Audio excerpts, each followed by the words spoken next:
When you think of Christmas, what comes to mind? Snow-covered trees, warm cocoa by the fire, maybe a jolly Santa bringing presents? But what if I told you in Japan, Christmas means something entirely different? Here, the holiday season isn't complete without fried chicken. Yes, that's right. A bucket of Kentucky Fried Chicken, or KFC as we all know it, is the centerpiece of a Japanese Christmas celebration. And it's all thanks to one man, Colonel Harland Sanders. How did this bizarre tradition begin? And how did the Colonel become the unofficial Santa of Japan? Let's dig in. Now picture this. It's Christmas Eve in Tokyo. The streets are alive with dazzling lights, couples strolling hand in hand, and families queuing up outside KFC restaurants. Inside, the aroma of crispy fried chicken fills the air as employees hustle to fulfill orders.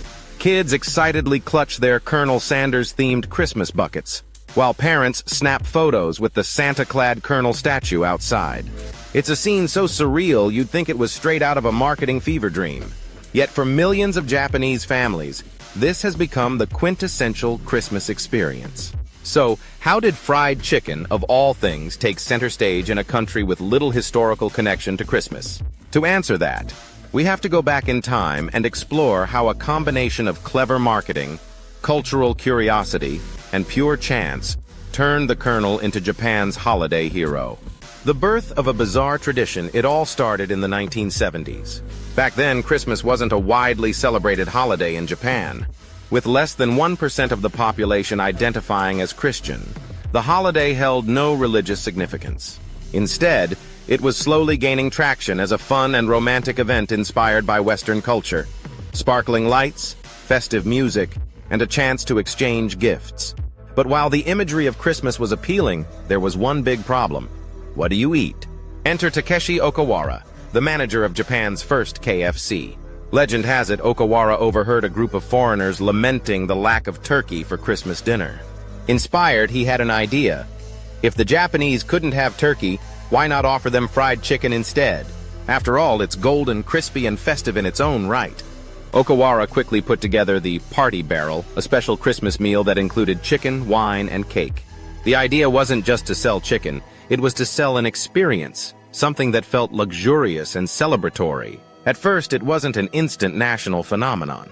The first few Party Barrels were sold to curious customers in Nagoya, where Okawara's store was located. However, the response was overwhelmingly positive. Families loved the convenience, and the novelty of a Western-style Christmas meal quickly gained attention. Okawara knew he was onto something. What really propelled the tradition was how KFC framed it. They marketed the Party Barrel not just as a meal, but as a way to celebrate Christmas the proper way. Advertisements featured happy families gathered around their KFC meal, laughing, sharing, and creating memories. The campaign tapped into the growing desire to embrace Western traditions, but with a uniquely Japanese twist. KFC wasn't just selling chicken, it was selling a slice of the Christmas spirit. But Okawara wasn't done. He realized that for the tradition to stick, it needed to feel aspirational. So he leaned heavily into the idea of exclusivity. The Party Barrels were marketed as a limited-time offering, available only during the Christmas season. This created a sense of urgency, and soon, people were lining up outside KFC stores to secure their festive meal. Over time, word spread, and the popularity of KFC at Christmas skyrocketed.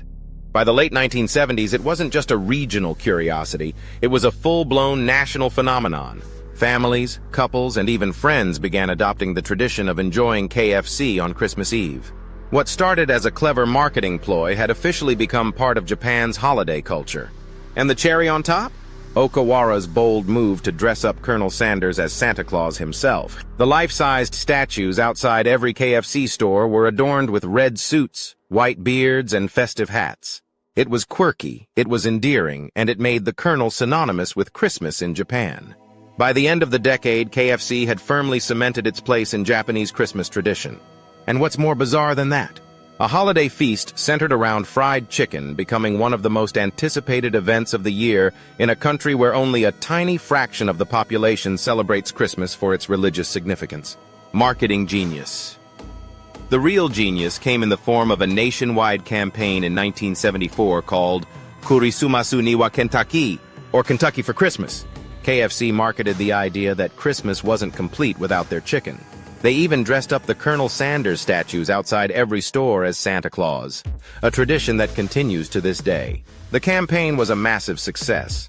Families, couples, and even friends began pre-ordering their Christmas meals weeks in advance. And because Christmas isn't a national holiday in Japan, eating out or taking out was a convenient way to celebrate. Over the years, Colonel Sanders' transformation into a Japanese Christmas icon has only grown more elaborate. Those life-sized statues outside every KFC aren't just decorations, they're beloved holiday staples. Decked out in Santa suits, complete with jolly hats and cottony white beards, these statues are practically Christmas mascots. Each year, fans eagerly anticipate the unveiling of the Colonel's festive makeover, and some stores even host small ceremonies to mark the occasion. For Japanese families, taking photos with Santa Colonel is as much a tradition as decorating the tree. It's a quirky blend of commercialism and holiday cheer, but there's something undeniably charming about it. In a way, the Colonel has taken on the role of a cultural bridge, bringing a Western holiday to Japan in a form that feels uniquely their own. It doesn't stop there. KFC Japan goes all out with its festive offerings, from limited edition menu items to elaborate advertising campaigns featuring the Colonel as a central figure. They've even created animated shorts and holiday jingles to reinforce the connection. The Colonel as Santa isn't just a gimmick, it's a cornerstone of their branding. What makes this even more fascinating is the affection that people have for these statues. Over the years, Colonel Sanders has become more than just a corporate mascot. He's a symbol of joy, nostalgia, and celebration. In some ways, he's Japan's answer to Santa Claus, only with a southern drawl and a bucket of fried chicken. So what's on the menu for a KFC Christmas feast? The centerpiece is, of course, the famous fried chicken bucket. But that's not all. Over the years, KFC has elevated the experience with premium chicken cuts, festive sides, and even a Christmas cake. Some stores offer exclusive items like roasted chicken or special wine pairings. It's not just a meal, it's an experience. Here's where it gets even more bizarre. Christmas in Japan isn't just about family. It's also seen as a romantic holiday, akin to Valentine's Day. Couples book tables at KFC for a cozy date night. Imagine candlelight dinners with fried chicken. It's quirky, it's fun, and it's undeniably Japanese. Today, more than 3.6 million Japanese families eat KFC on Christmas Eve. Some people line up for hours, while others reserve their meals months in advance.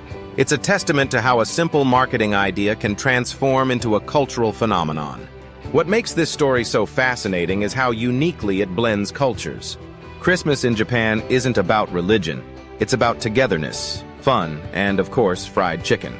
It's a reminder that traditions can come from the most unexpected places, and that sometimes a little marketing magic can create something truly special. From a bucket to a holiday tradition. Here's to the Colonel who stole Christmas one crispy bite at a time. And that's how Colonel Sanders stole Christmas in Japan. If you enjoyed this bizarre holiday tale, don't forget to like, subscribe, and hit that notification bell for more curious stories from around the world. Happy holidays from the Bazaar.